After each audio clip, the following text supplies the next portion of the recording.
The largest intelligence apparatus in the world, with the biggest budget in the history of the world, has been looking for Osama bin Laden for years and years and years, and can't find him. Some doofus, jerk-off reporter with a camera crew waltzes right into his hideout and interviews him. So why do all these fools believe this charade? That a CNN reporter and his little camera crew can do what all the money and all the assets and all the eavesdropping and all the intelligence and all the satellites and all the undercover operatives in the world can never do. It's because they're not trying, they don't want to. Osama bin Laden is their creation, and he is serving them well. I mean, is this some kind of incredible joke that people are so stupid they fall for this? And now we're being bombarded with messages that Osama bin Laden is planning to attack the United States of America and Israel. Let me tell you something. If he's an enemy of Israel and the Mossad can't find him, then this thing is the biggest joke that you ever heard of in your life. And I'm telling you, be prepared for a major attack. But it won't be Osama bin Laden. It will be those behind the New World Order who once again want to take the guns and the freedom away from the American people, because we're the only ones left in the world who can oppose the destruction of freedom in the world and then the implementation of a one-world totalitarian socialist government, and that is the goal. And whatever is going to happen that they're going to blame on Osama bin Laden, don't you even believe it. Another social engineering project to change the minds and the attitudes and the beliefs of the people of the world, and especially the United States, to bring about one world socialist totalitarian government. I wonder what Osama bin Laden's targets are supposed to be. And if they don't, if this doesn't materialize in the next 2 or 3 weeks, it will eventually materialize, because they haven't succeeded in getting the guns out of the hands of the American people, nor have they succeeded in taking our freedoms away. In fact, there's been a great awakening in this country and a big backlash against these Marxist, communist, puke-faced, lying, subversive, Nazi, jackbooted Gestapo thugs. So, you've just heard William Cooper, and I'll leave you the link to this.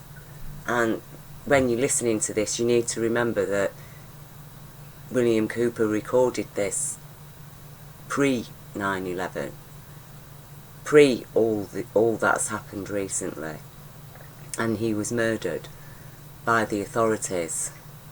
Within a couple of weeks of 9/11, he was murdered at his ranch for no reason whatsoever, really. And nobody really seems to have bothered asking any questions.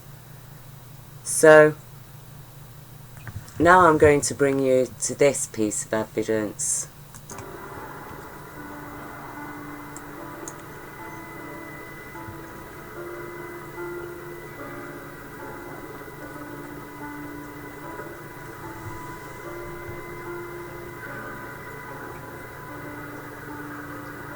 You see this wildfire?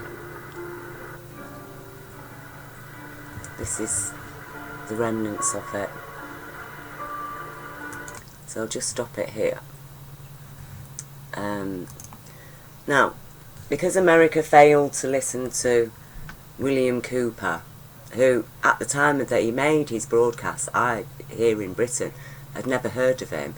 I had no access to the internet. I'd never heard of William Cooper. There was no internet, okay? Well, not in Britain, not like it is now. It just didn't exist. So I'd never heard of William Cooper until post 9/11, okay? By the time I discovered William Cooper, he was dead. So I listened to his videos and what he had to say, and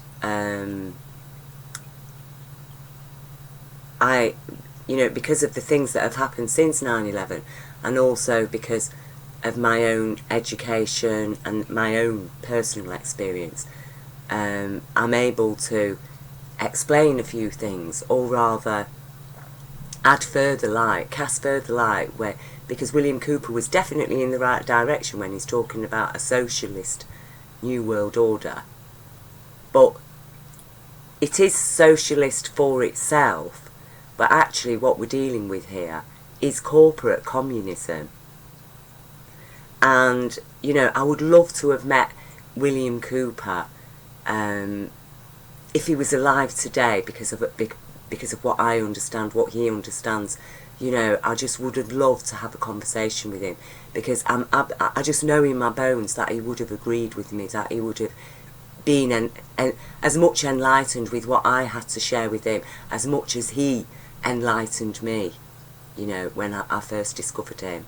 Okay, that this would have been a reciprocal thing, that he would have understood immediately about how Marx was specifically employed to attack human consciousness by separating our socialist aspect and our capitalist aspect. That we do profit a bit from life as well, and we are social beings. We like to live in a kind of society where people are cared for and that's orderly and lives by a fair and just law.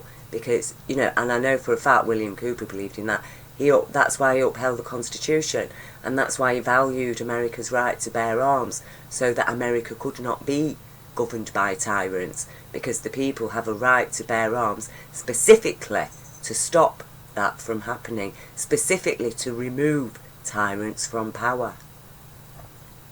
And because America never listened to William Cooper, because he was classed as a conspiracy theorist, fake news, okay? Instead, they bought the fake news as issued by Alex Jones. Now, William Cooper, he warned America about Alex Jones. He did warn America about Alex Jones. He explained that he was a shill, and people have been shilled into buying the fake news that Donald Trump was a suitable candidate to govern the United States of America. That so many people have sacrificed so much for, that America was prepared to hand over power over themselves to an overt socio-psycho narcissist who is a lawfully suspected child abuser as well as sex offender, and he is actually a self-confessed sex offender as well. So, and then on the other hand, you have the choice of Hillary, who, well, look at the Pizzagate scandal. That's all you need to look at. So basically, two criminals were offered as a choice to the American public. Only a tyrannical government could have done that. Only the kind of government that did 9/11 could have done that. The tyrants. Who, what you're witnessing here, this is what they've done to Iraq on the strength of their fake news about 9/11. The fake news that it was committed by Osama bin Laden, that William Cooper said, do not believe it. You see, William Cooper knew what was going on.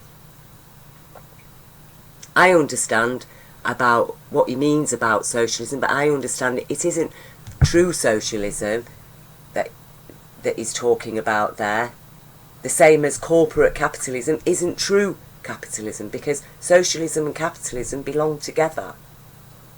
And this is what people just do not understand. It is literally, as I've said before, like making your right hand battle with your left. You are going to waste a lot of time before you manage to get anything done. And while you're busy doing that, well, the people who aren't who are in the know, who are controlling everything, you're very easy to control. Because you're too busy fighting each other and struggling against each other, you people on the ground, over trivialities. And because you're so busy doing that, you didn't notice, apparently bringing Iraq to ruin on the strength of a pack of lies is a triviality. The millions of lives damaged, ruined, lost, all of that, well, it's a triviality. Them mad Muslims, they're all terrorists. And now it comes to this. More fake news. Apparently, it's climate change. Apparently, it's wildfires. Wildfires that leave trees standing. Even these trees that are burnt here, they're still standing, aren't they? This house has literally been reduced to dust, to rubble. Piles of rubble. These roads are all clear. Apparently, strong winds created these mass fires. Strong winds, apparently, a fire spread came from over there.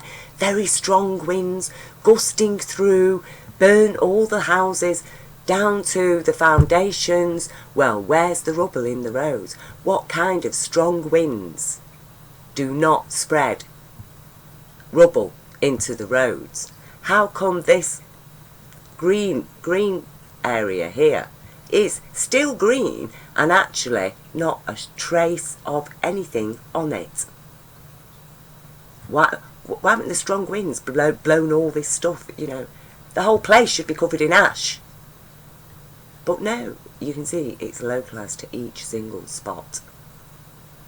Now, we've witnessed that at 9/11. I've said about Dr. Judy Wood, we know about the energy beam weapons that they've got. And as a top Californian fire captain has already said, that the only logical explanation for these fires is an energy beam weapon. And what I find very disturbing are the amount of cars that are left on the roads here.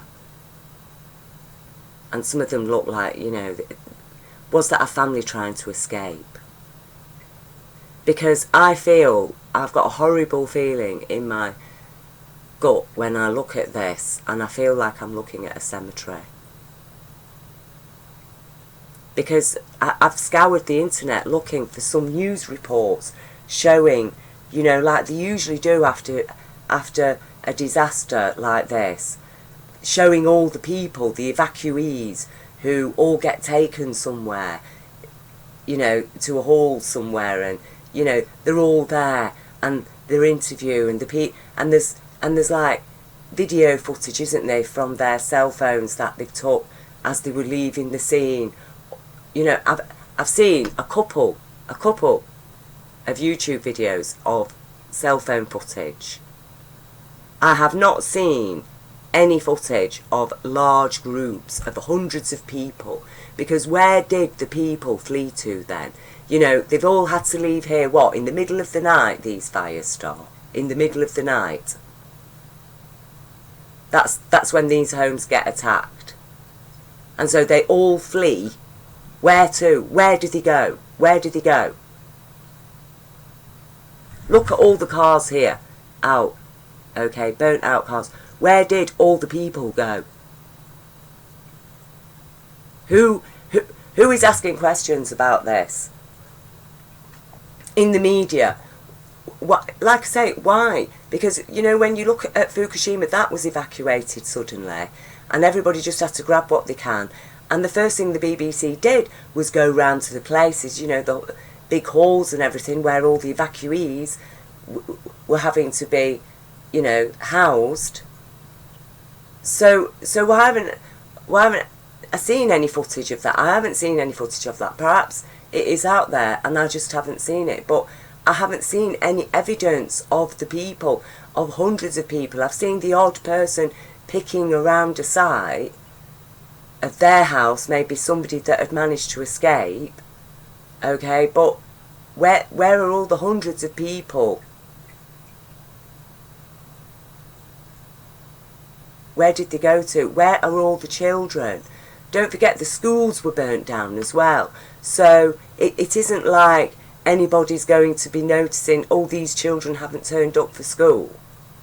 The schools are burnt down, so that means all the records are burnt down. How many children lived in this area? Where are all the children? I find it very strange that I'm not seeing. Surely there must have been children living in these homes. Where are they? Where are they? Why haven't there been any footage of the families with the children, and that they, telling their story that they managed to escape? I've seen a couple of stories that people. I saw two guys in a car who literally, as far as I could tell, just managed to make it out of there with their lives. They could hardly breathe. They couldn't breathe. There was no oxygen in the air, and they were really struggling. They were struggling to breathe. And then, the whole area was sealed off. Nobody was allowed in. So what was going on then? And I get a really bad feeling, I mean, look at this car's here. That car looks as if it was pulling out. I just get such a bad feeling, and I just hope I'm wrong. I hope I'm wrong. I hope that the people did survive. But still, that does not take away the fact that this was not a wildfire, and neither was it climate change. This, as that fire captain said, the only logical explanation, the only rational explanation is an energy beam weapon, because there is absolutely no way that a fire could spread through all of these houses and keep all of these trees standing up. That is an impossibility. So this was not a wildfire. There is no way that all of these fires were fanned by very strong winds, and this park here would be completely clear of rubble. That these roads would be completely clear of rubble. That is an impossibility. So, forget the fake news. Lose your ridiculous, if you are a Trump supporter, please. Stop being a Beatles fan, okay? Because that's what the fervour around President Trump at the moment seems to me. It's like people have got Trump mania, like all those young fans, teenage girls, had Beatle mania. You've all got Trump mania. You've all bought the fake news of Alex Jones. I told you, William Cooper told you the truth. Alex Jones was wheeled out as a shill, controlled opposition, exactly to distract the American people from the truth. And, he was definitely on the right track, because we are talking corporate communism. Now they've robbed us of our human rights to be socialist and capitalist, for the two to work together as they're supposed to. So that every individual can get a fair day's pay for a fair day's work, and everybody can enjoy a fair and honest life. So there's less crime, there's less stress, that people are happier, people are healthier. But it is corporate communism that they want to impose on us. It really is. And, we're talking about, as we're looking at the evidence now, we're talking about a criminal elite that we know is Luciferian, as William Cooper explained it. And now we know it for a fact. So William Cooper told us true, didn't he? So who are you going to listen to? William Cooper or Alex Jones? What did William Cooper say about Alex Jones? So therefore, why do you trust who Alex Jones promoted? And people are saying, William Cooper would have supported Trump. There's no way on this planet that William Cooper would have supported Trump. Definitely not a man who'd confessed the way that he did about what he did to women. No way, no way. William Cooper had a lot of respect. There's no way that he would have endorsed Donald Trump. Anybody who listens to William Cooper, if you think for 1 minute that righteous compassionate man would ever have endorsed a man that had confessed to sexually assaulting women and, you know, perving on young girls in a beauty pageant. No way. Absolutely no way. No way. Okay? I know that he was a bit on the right side of the Republican, and I do understand what his problems with socialism were, and he's right, because you know, Marx cut Jesus out and turned it into something evil, because that's what they do, and that's what he was employed to do. So he turned, you know, the bulk of our humanity, the most humanitarian aspect of our being, our naturally socialist attitude, okay, you know, obviously take the heart out of it, take Jesus out of it. So, you know, I do understand, but it is exactly that kind of heartless socialism that corporate capitalism, that's what the corporation does. It takes the heart out of the capitalist, doesn't it? It takes the heart and soul out of the capitalist so that it becomes a corporation, rather than individual family businesses who do have a heart for their workforce, who care about their communities. They live in the countries that they operate in. But what's a corporate capitalist? Well, he could be living anywhere. He isn't bothered. He's got businesses all over the world. That's your corporate capitalist. So they take the heart out of socialism and they took the heart out of capitalism, set them both apart, our right and left hand, and then they control everything, and they find that their communist form of socialism, heartless socialism, fits in very well with their heartless capitalism. And I say we need to get our heart back. Get back to your heart, humanity, with some original, rational, logical thinking. Because this is deadly disturbing. And as I say, you know, we know that a callous, sadistic lot who actually take pleasure in hurting children and killing them in their ritual sacrifices. Okay, so what is this to them? This is like a sadist. This is a sadist delight, isn't it? Just, oh yeah, come on, let's get the energy weapons. Let's just incinerate them all. Nobody's going to say anything. We can get away with anything. Might equals right to do as thy will. That's our law. Luciferian law. Come on, let's just do it. Let's just incinerate them all in their own homes in the middle of the night, and we'll get the media to say that it's wildfires and strong winds, and everybody will just believe it. And, you know, the individual families looking for their relatives, well, no news media's going to bother with them. We're not going to give them any publicity. Nobody's going to really know the death toll, because, you know, half the people won't even know if the people are missing, and by the time it's coming out about these families, by the time it is discovered that there's hundreds and hundreds of people and children missing, well, by that time, you know, we could all be on with World War III or, you know, some other disaster. They're always playing for time. So this needs to be a wake-up call. Because, as I say, whether a very large proportion of people lost their lives here or not, regardless, it is still, and this is evidence, this is a crime scene, as I've said before. This is a crime scene. This is evidence of reality. There were no strong winds. There were no wildfires. Okay?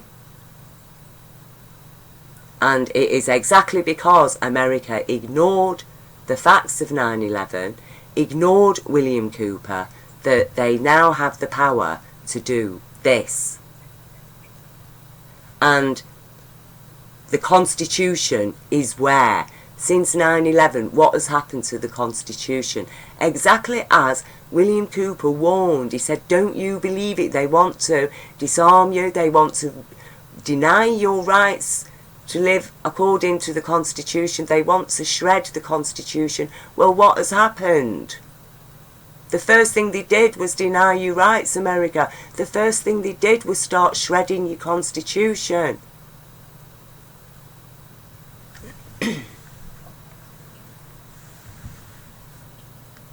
So, and then what, you get a couple of criminals to choose about, you know, which criminal would you like to lead your country. The very moment that choice was on offer, everybody should have saw through it and immediately just said, out, get out, we're being ruled by tyrants. No, we refuse to vote. We refuse to vote. That's what people should have done, really, being offered two criminals. No, we refuse to vote, because we believe both these people are criminals. Or you could have voted for the Green Party candidate, couldn't you? Oh no, but that's a bit too radical. That's a bit too far out, isn't it? You know, you're going to have to learn, America, how to get whole and human, because this is horror. And as I say, it's I find it very disturbing how many cars are here. And, you know, as you go through the footage, it takes you across to the Hilton, which, you know, is, well, I just can't believe it. When you look at the Hilton, again, I mean, how, alright, the tree's a bit burnt, but how is it still standing when the house has been absolutely brought down to dust? How is it still standing? And, you know, here, this is the perfect example when you look at this, when we get to the what's left of the Hilton. I mean, just look at that. Pine trees, very highly flammable trees, still standing, but the Hilton absolutely reduced to rubble. But everything else, oh. How? So, as I say, where are the people? Where are the people? I would like to know. I would like to know where all the people and children are. I would like to know how anybody could accept that this was a wildfire and that the wildfire was spread by strong winds. Okay? Please explain to me. Show me what evidence there is here of a wildfire that leaves the trees. Show me what evidence there is of strong winds that leave all the roads clear and this park clear here.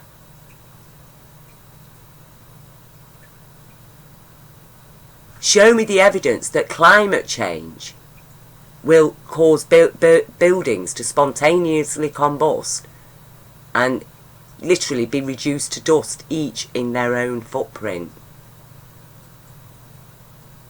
This is like 9/11 times what? Such a huge area. So where are all the evacuees? Please. These are very, very serious times. The truth of this world is very, very ugly. But the truth of universal love is absolutely beautiful. And it is beautiful. And there is another way. As Jesus explained. Jesus understood universal law. Jesus understood our human rights. Women's rights, children's rights, animal rights, plant rights. Jesus understood universal law of abundance and compassion. That is what he promoted. He's the man, he's the real man, the real son of man. He is the real example of a human male who loves children and asked us to suffer the needs of the little children to reach Jesus. Well, our little children of today need the adults to stand up for their rights tomorrow, because if the adults of today aren't going to stand up for those children's rights, tomorrow those children will have no rights. They will all be debt slaves, owned by the global corporation, and they will be living under corporate communism.